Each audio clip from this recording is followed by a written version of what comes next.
Hello दोस्तों। हिंदी कक्षा में आपका फिर से स्वागत है। आज हम कक्षा 7 की हिंदी पाठ्य पुस्तक वसंत भाग 2 का पाठ 5 मिठाई वाला का प्रश्न अभ्यास करेंगे। पहला प्रश्न है, मिठाई वाला अलग अलग चीज़ें क्यों बेचता था और वह महीनों बाद क्यों आता था? तो इसका उत्तर होगा, मिठाई वाला अलग अलग चीज़ें इसलिए बेचता था ताकि बच्चे एक चीज़ से उब न जाएं। बच्चों में उत्सुकता बनाए रखने के लिए वह नई नई और बच्चों की पसंद की चीज़ें बेचता था। वह महीनों बाद आता था क्योंकि वह दूसरी जगहों पर भी चीज़ों को बेचता था। साथ ही चीज़ें न मिलने से बच्चे रोएं, ऐसा मिठाई वाला नहीं चाहता था। अगला प्रश्न है, मिठाई वाले में वे कौन से गुण थे जिनकी वजह से बच्चे तो बच्चे बड़े भी उसकी ओर खींचे चले आते थे? तो इसका उत्तर है कि मिठाई वाले में ऐसे कई गुण थे जिसकी वजह से बच्चे और बड़े सभी खींचे चले आते थे। तो पहला गुण क्या है? पहला गुण है कि मिठाई वाला मादक मधुर ढंग से गाकर अपनी चीज़ों को बेचता था। वह सस्ते दामों में बच्चों को खिलौने तथा मिठाइयाँ देता था। उसके हृदय में बच्चों के लिए स्नेह था, प्यार था। वह कभी भी गुस्सा नहीं करता था और वह हर बार नई चीज़ें लाता था। अगला प्रश्न है, विजय बाबू एक ग्राहक थे और मुरली वाला एक विक्रेता।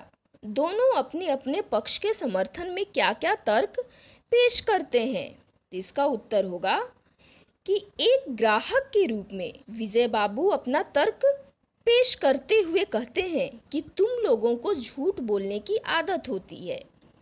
सबको एक ही भाव से सामान बेचते हो, यानी सबको तुम लोग एक ही दाम में सामान बेचते हो। ग्राहक को अधिक दाम बताकर उल्टा ग्राहक पर ही एहसान का बोझ लाद देते हो। एक विक्रेता के रूप में मुरली वाला अपना तर्क पेश करता है कि आपको चीज़ों की असली लागत का अंदाज़ा नहीं है, इसलिए दुकानदार चाहे हानि उठाकर भी चीज़ों को क्यों न बेचे, पर ग्राहक को हमेशा यही लगता है कि वह उन्हें लूट रहा है। ग्राहक को दुकानदार पर विश्वास नहीं होता है।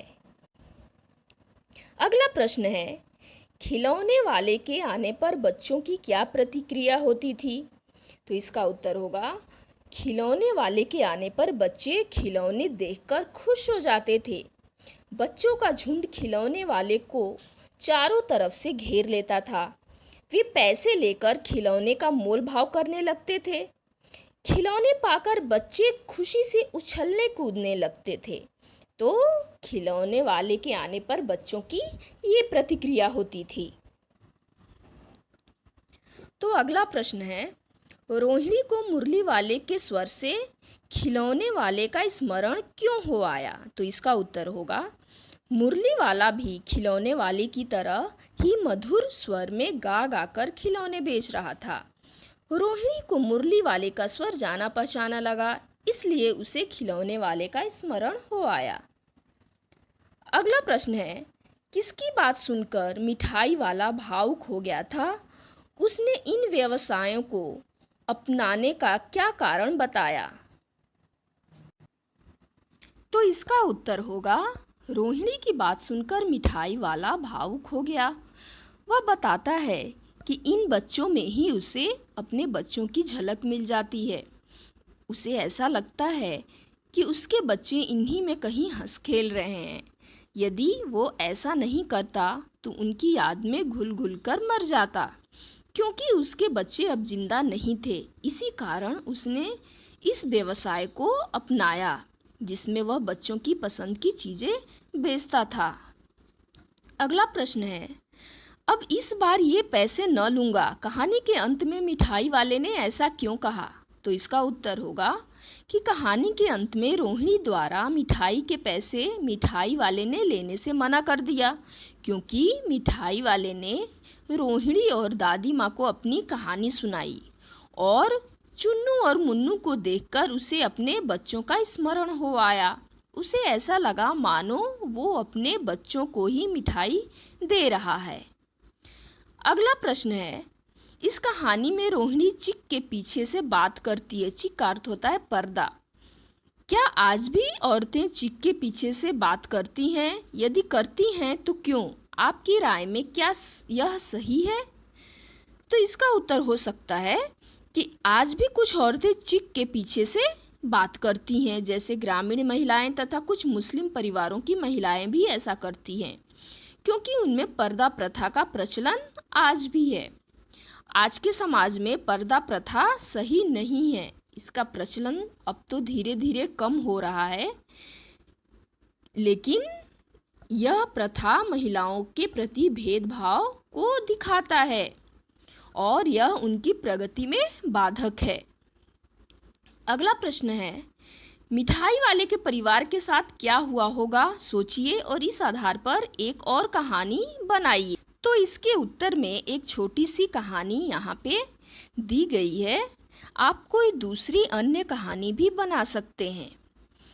तो कहानी इस प्रकार है, मिठाई वाला एक संपन्न व सुखी व्यापारी था। उसके घर में एक पत्नी और 2 छोटे छोटे बच्चे थे, लेकिन एक सड़क दुर्घटना में उसकी पत्नी और उसके दोनों बच्चों की मृत्यु हो गई। वह बिल्कुल अकेला हो गया। वह खुद भी जिंदा नहीं रहना चाहता था, लेकिन वह अपने दुख को भुलाने के लिए गली गली में घूमकर बच्चों की पसंद की चीज़ें बेचने लगा और इसमें उसे बहुत खुशी मिलने लगी। तो इसी तरह आप कोई अन्य छोटी सी कहानी बना सकते हैं। अगला प्रश्न है, हाट, मेले, शादी आदि आयोजनों में कौन कौन सी चीज़ें आपको सबसे ज़्यादा आकर्षित करती हैं? उनको सजाने बनाने में किसका हाथ होगा? उन चेहरों के बारे में लिखिए। तो इसका उत्तर है कि हाट, मेले, शादी आदि आयोजनों में हमें मिठाइयाँ, गोलगप्पे, चाट पापड़ी, फ्रूट चाट, चीले, छोले भटूरे, सांभर, डोसा, इडली, चाइनीज़ फूड, खिलौने, झूले, चाट पकौड़े आदि मिलते हैं। उनको सजाने में विभिन्न कारीगरों का हाथ होगा। मिठाइयाँ हलवाई द्वारा बनाई जाती हैं, खिलौने कारीगरों द्वारा बनाए जाते हैं तथा झूले एक से अधिक श्रमिक मिलकर लगाते हैं। उनके चेहरे में परिश्रम और उनकी व्यस्तता स्पष्ट झलकती है। अगला प्रश्न है, इस कहानी में मिठाई वाला दूसरों को प्यार और खुशी देकर अपना दुख कम करता है। इस मिजाज की और कहानियाँ, कविताएं ढूंढिए और पढ़िए। तो ये आपको खुद करना है। आपको अपनी लाइब्रेरी से कहानियों की पुस्तक ढूंढनी है और इस प्रकार की कहानियाँ ढूंढना है और पढ़ना है। अगला प्रश्न है, अनुमान और कल्पना पर आधारित प्रश्न। आपकी गलियों में कई अजनबी फेरी वाले आते होंगे। आप उनके बारे में क्या क्या जानते हैं? अगली बार जब आपकी गली में कोई फेरी वाला आए तो उससे बातचीत कर जानने की कोशिश कीजिए। तो ये भी आपको खुद करना है। अपने गली मोहल्ले में घूमने वाले किसी फेरी वाले से बातचीत करना है और उसके बारे में जानने का प्रयास करना है। अगला प्रश्न है, आपके माता पिता के ज़माने से लेकर अब तक फेरी की आवाज़ों में कैसा बदलाव आया है? बड़ों से पूछकर लिखिए। तो इसका उत्तर है कि हमारे माता पिता के ज़माने में सभी ज़रूरत की चीज़ों को फेरी वाला ही बेचने आया करते थे। वह मधुर स्वर में गा गा कर अपना सामान बेचा करते थे।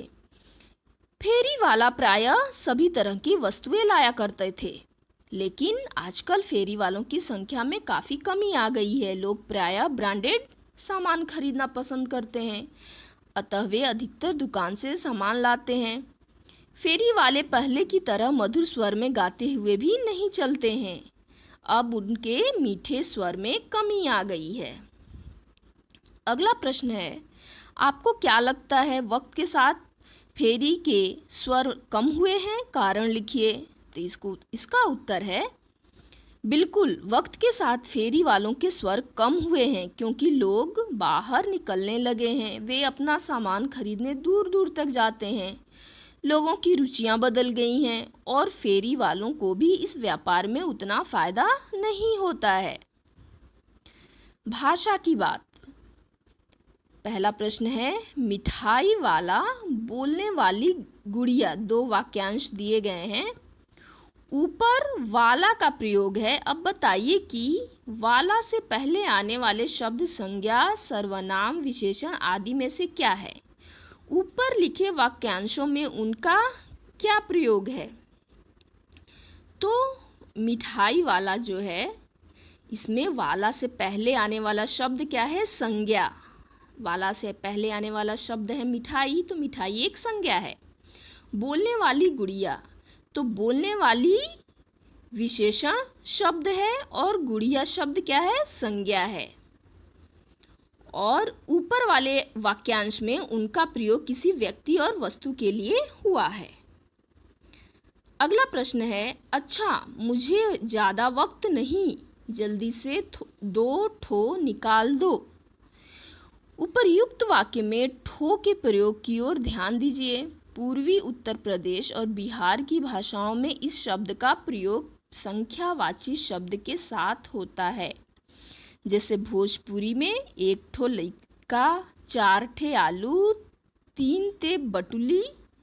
ऐसे शब्दों का प्रयोग भारत की अन्य भाषाओं, बोलियों में भी होता है।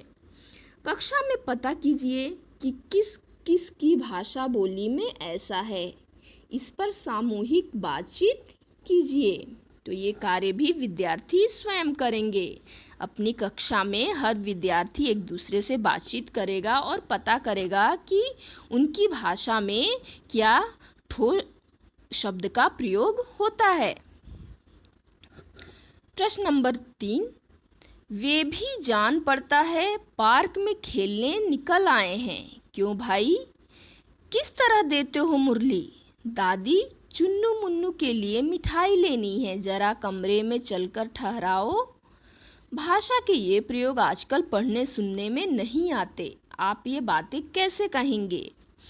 तो ऊपर दिए गए वाक्यों को आपको अपनी भाषा में लिखना है कि उन वाक्यों को आप किस प्रकार बोलेंगे। तो हम इस प्रकार उन वाक्यों को बोल सकते हैं। लगता है वे भी पार्क में खेलने निकल गए हैं। भैया, इस मुरली का मूल्य क्या है? दादी, चुन्नू मुन्नू के लिए मिठाई लेनी है, जरा जाकर उसे कमरे में बुलाओ। तो इस प्रकार हम वाक्य को बोल सकते हैं। अगला प्रश्न है, कुछ करने को, यानी ये कार्य पर आधारित प्रश्न है। प्रश्न 1 है, फेरी वालों की दिनचर्या कैसी होती होगी? उनका घर परिवार कहाँ होगा? उनकी जिंदगी में किस प्रकार की समस्याएं और उतार चढ़ाव आते होंगे? यह जानने के लिए दो दो के समूह में छात्र छात्राएं कुछ प्रश्न तैयार करें और फेरी वाले से बातचीत करें। प्रत्येक समूह अलग अलग व्यवसाय से जुड़े फेरी वाले से बात करे। तो यह भी एक परियोजना कार्य है। यह कार्य आप अपने दोस्तों के साथ मिलकर कर सकते हैं।